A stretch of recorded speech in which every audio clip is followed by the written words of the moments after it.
Salut,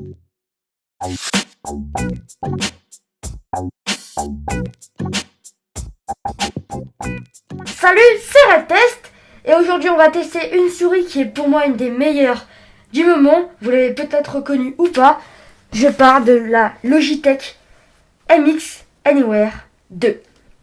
Alors, je vais l'ouvrir. Donc, nous avons un câble micro USB vers USB, le petit fascicule. On a une connectique que vous allez voir juste après. Et enfin, la souris. Elle est magnifique, vraiment magnifique.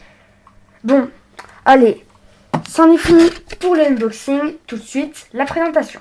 Donc cette souris Anywhere a deux accessibilités. Elle peut se connecter avec la clé USB Unifying, si je le prononce bien, que tout le monde connaît chez Logitech, hein. Et aussi avec le Bluetooth Smart. Voilà, moi j'utilise en tant que Bluetooth Smart, mais après c'est comme vous voulez. Alors, elle a aussi un capteur qui a été vraiment amélioré, le Dark Field. Pour vous dire, il arrive même à capter à travers le verre, ce qui est époustouflant. Je trouve ça énorme. Elle a aussi une molette hyper précise. Alors, je vous explique. En fait, vous allez avoir premièrement le mode un peu staccato, donc avec des crans. Et quand on appuie, et ben là, ça va venir, on donne un petit coup sec. Donc on appuie sur la molette et ça, on donne un coup sec. Et là, ça va tourner par l'infini, mais très longtemps. Et ce qui est vraiment super pratique pour les documents de 40 à 50 pages. Ce que je trouve super bien. Alors après, on a une recharge rapide avec donc là le câble qui se branche juste là.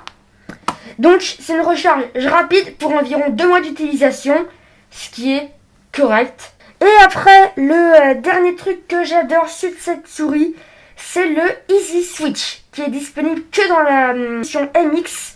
Donc c'est la MX Master, la Anywhere, la Anywhere 2. C'est le Easy Switch. En gros, on peut basculer aisément entre 3 ordinateurs très facilement, juste en appuyant sur ce bouton-là que vous voyez à l'arrière. Après, pour la connecter à votre ordinateur, vous allumez le petit bouton en haut on-off. Là, vous choisissez votre ordinateur, le numéro 1, 2 ou 3. Et puis vous appuyez sur Connect ou alors vous mettez la clé USB. Voilà, c'est super simple. Et enfin, tous les boutons sont personnalisables sur le logiciel Logitech Options. Donc moi, pour vous dire, ici j'ai mis le DPI sur le bouton carré central. Ici, défilement vers la droite et défilement vers la gauche. Ici, j'ai fait un zoom. Donc un zoom, on appuie là et puis après avec la manette, on fait plus ou moins puissant. Et ici, c'est quand j'appuie là, ça ouvre directement une application. Donc de ma part, c'est Google Chrome. Mais on peut choisir toutes les applications que vous souhaitez. Et tout ça au prix de 79,99 €. Voilà, bon, c'est un peu cher pour une souris, je l'avoue. Mais vraiment, elle est super bien. Mais si vous n'avez pas besoin de aussi puissant et tout ça, il y en a des très bien moins chers. Celle-ci est en description et d'autres moins chères très bien aussi sont en description. Et voilà, c'est la fin de cette vidéo et on se retrouve la semaine prochaine pour un nouveau test ou unboxing. Allez, bye!